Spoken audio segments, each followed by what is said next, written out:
Apparently I'm not seeing double. Hello all, this is David from Sunward Hobbies, here to unbox Tamiya's new 1/350 scale Imperial Japanese Navy I-400 submarine. Well, here I am reviewing yet another Rebox. Now, just to clarify to anyone who might think I'm going against my word, the Reboxes specifically that I hate are the ones where a new company, let's just say Revell, take an ancient mold from like the 40s or 50s, do nothing to change it, and then just throw it in a new box with some fancy new artwork on it.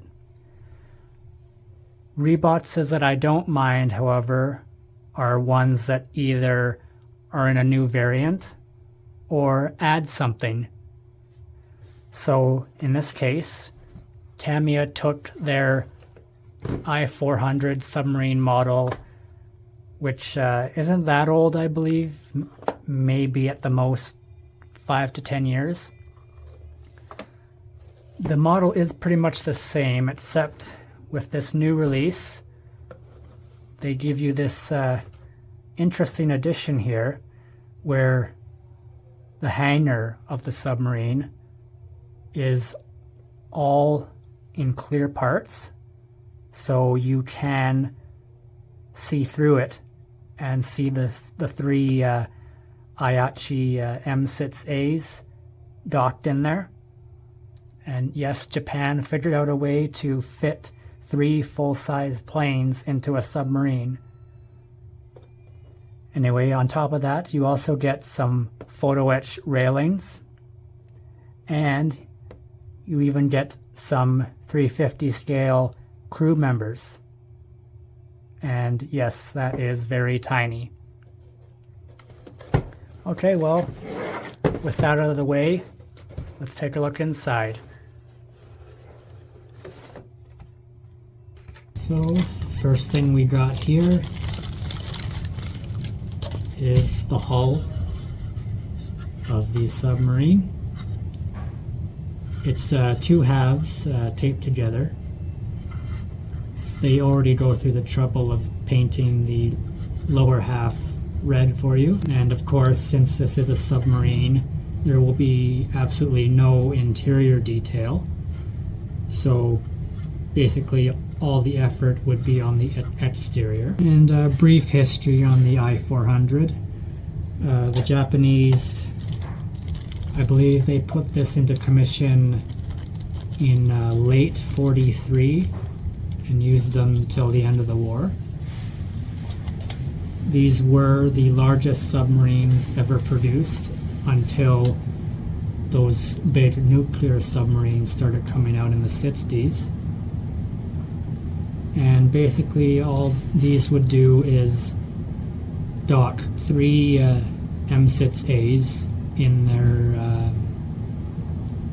that little docking unit on top of the sub, and they would ascend to the surface to launch them, and then quickly descend again before anybody could catch them. So this would be the docking area in all clear plastic. So you could partially paint that if you like. In fact, you can even sort of tell where you should be painting it and where not to.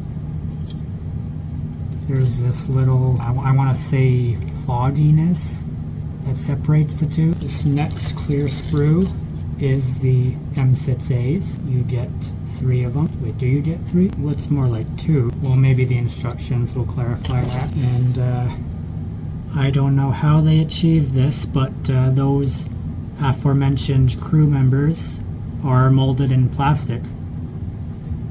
I thought you can only do that with something like photo etch, but if anybody could have figured out how to do it, it would have been Tamiya. Neat. This little bag basically just holds the screws that attach the submarine to the included stand. And now, if you look right here, you will see the new added photo etch parts for the railings. And looks like they give you masking tape to show you or guide you as to what you paint and don't paint on that clear deck. As well as what I forgot to mention in the intro, metal torpedoes. And looks like they give you some more railings and propellers, and it looks like catapult guides for the M6As.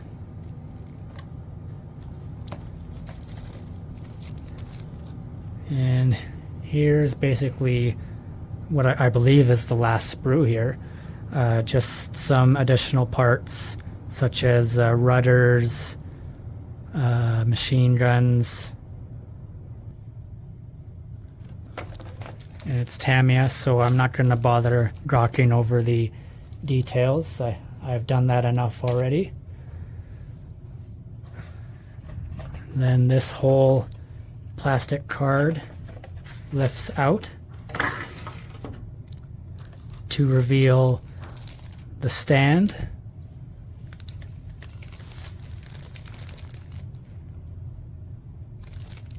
Just in black plastic.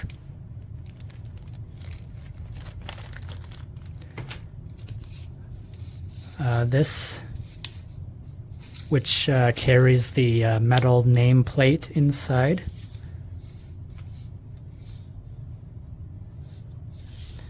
All the Tamiya ship models have those. Here's your Decals sheet with some rising sun flags, and that just looks to be more Hinomuras, and some metallic decals for the nameplate in Japanese and English. Here's your instruction booklet. I will open that in a second. And like with all Tamiya kits, your useless information. So this booklet here is literally the exact same booklet that you get with the original model of the i400, and they included these bonus sheets, which basically covers all the additions. So, for instance, how to paint those tiny little figures, a guide for how to paint the hanger,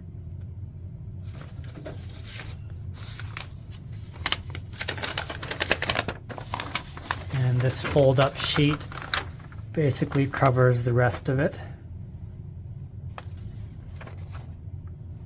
They give you black dots as attachment points for the photo etched railing.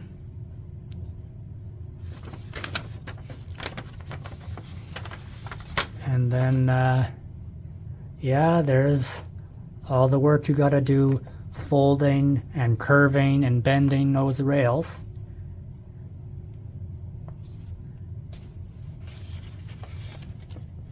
And then basically how you attach them onto the ship.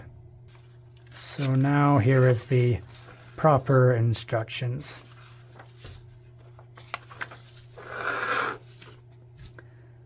So you start by attaching the nuts inside the lower half of the hull, which will be used to screw in the stand later. Oh boy, I might have been wrong. This may actually be the weight that they're mentioning here, and not a nameplate. I was wondering why this was a little hefty. Sorry, I don't build ships. Anyway, basically start working on the stand. And then it's on to the actual sub itself.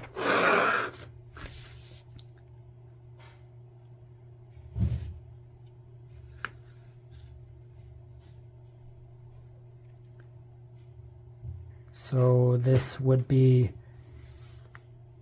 the mass,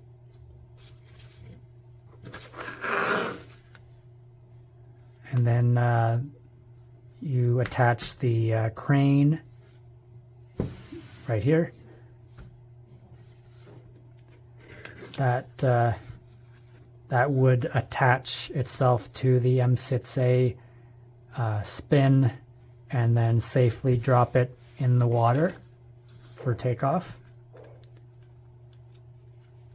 Or there was also the catapult. Then propellers, rudders, those all go to the rear of the ship, or as I believe it's called, the bow or stern. Please feel free to correct me. And then you start working on the aircraft. And that's some fine detail if they include a bomb in there. I mean, the plane itself is already tiny. So that they are insisting that there are 3 M6As in here.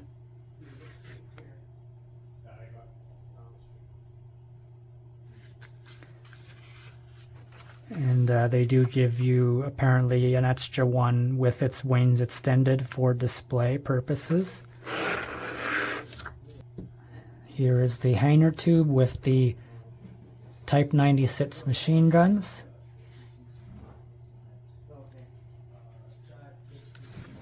And then the hangar all comes together here, followed by the conning tower deck. And then the hangar tube, once it's all built up, goes onto the deck of the sub. And then the catapult railing attaches on top.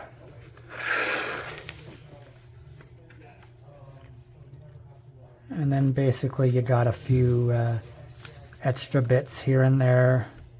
Another machine gun, a rear antenna,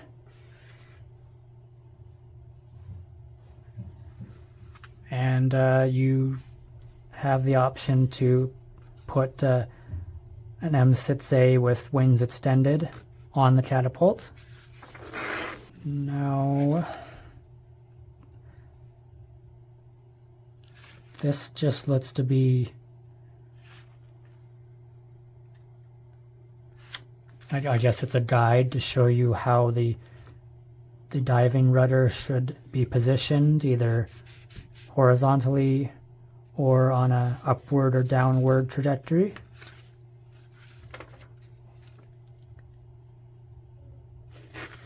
A quick painting guide for the M6As.